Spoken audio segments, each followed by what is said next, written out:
नमस्ते, राधे राधे, जय श्री कृष्ण। कैसे हैं आप लोग? बस एक क्लिक और बैंक अकाउंट हो गया खाली।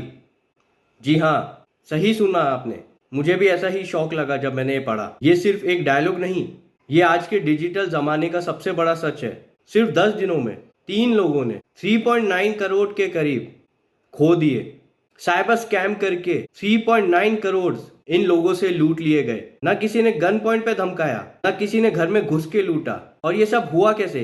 Fake messages, fake online groups, WhatsApp पे फेक ग्रुप बना के, fake online platforms, fake trading platforms, और बस एक क्लिक के जरिए।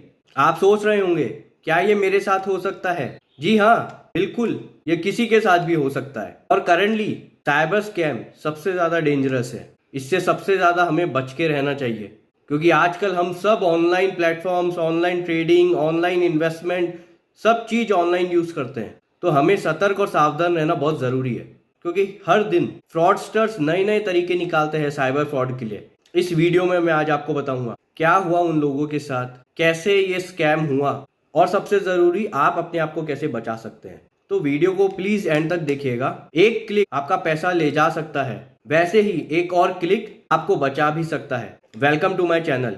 प्लीज इस चैनल को लाइक, सब्सक्राइब और शेयर कीजिए, ताकि हम ज्यादा से ज्यादा लोगों को अवेयर कर पाए, उनको उनके राइट्स के बारे में बता पाए और ये सब फ्रॉड से बचा पाए। Please do like, subscribe and share my channel in case you really like to view and watch informative legal content. तो अब हम बात करते हैं कि इस केस में क्या हुआ। तो ये अभी रिसेंट केस है और इसका सोर्स है डेक्कन हेराल्ड। मैंने डेक्कन हेराल्ड की ऑनलाइन वेबसाइट पे ये न्यूज़ पढ़ी तो मुझे शौक लगा, तो मुझे लगा कि ये मुझे आपसे शेयर करनी चाहिए। तो यहाँ पे 3 लोग, जिसमें से 2 लोगों के साथ इन्वेस्टमेंट स्कैम हुआ और एक के साथ यूपीआई स्कैम हुआ। अब इन 2 लोगों के साथ क्या हुआ? यहाँ पे जो फ्रॉडस्टर थे, फ्रॉड करने वाले लोग थे, इन्होंने एक फेक व्हाट्सएप ग्रुप बनाया जिसपे ये इन्वेस्टमेंट एडवाइस से रिलेटेड बनाया, और ये फेक था।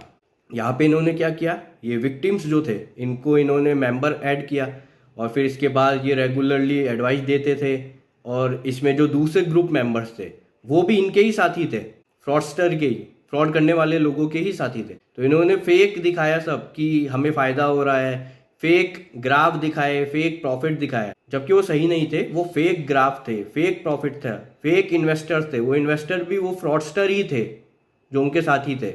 अब इन स्कैमर ने क्या किया, उन्होंने कांटेक्ट करा इनको, विक्टिम्स को, और फिर इनको बोला कि सर हम इन्वेस्टमेंट एडवाइस दे रहे हैं, आप ग्राफ देख रहे हैं कितना अच्छा जा रहा है, प्रॉफिट कर रहे हैं। तो इन्होंने फंसाया फिर उन्हें, और उनको एप्लीकेशन डाउनलोड करवा दी एक। और जैसे ही डाउनलोड कराई वो एप्लीकेशन, एकदम ऑनलाइन ट्रेडिंग प्लेटफॉर्म, आपको एक्चुअल एप्लीकेशन लगेगी, पर वो थी फेक। वो एप्लीकेशन डाउनलोड कराई और फिर उनके साथ हो गया स्कैम। अब ये थर्ड पर्सन जो है, यहाँ पे एक विमेन, उन्होंने एक प्रॉपर्टी बेची थी, उनके बैंक अकाउंट में पैसा था। थोड़े टाइम बाद चेक किया, बैंक अकाउंट में केवल 300 रुपए। प्रॉपर्टी बेची थी 1 करोड़ से ऊपर की और बचा केवल 300 रुपए। और जब पता लगाया उन्होंने, तो उनको पता लगा कि उनके अकाउंट से अनऑथोराइज यूपीआई ट्रांजेक्शन हो रखे हैं और सारा अकाउंट खाली हो चुका है। 300 रुपए पड़ा है, केवल 1 करोड़ से ऊपर की प्रॉपर्टी बेची थी। तो ये हुआ इस केस में। अब मैं आपको बताता हूँ आप अपने आप को कैसे सुरक्षित रख सकते हैं इन सब चीजों से। आपको हमेशा ध्यान रखना है, आप हमेशा अपनी सिक्योरिटी पूरी रखिए। आप अपने जीमेल, जो भी आपके ऑनलाइन एप्लीकेशंस हैं, जहाँ भी 2 फैक्टर ऑथेंटिकेशन हो सकता है वो आप करके रखिए।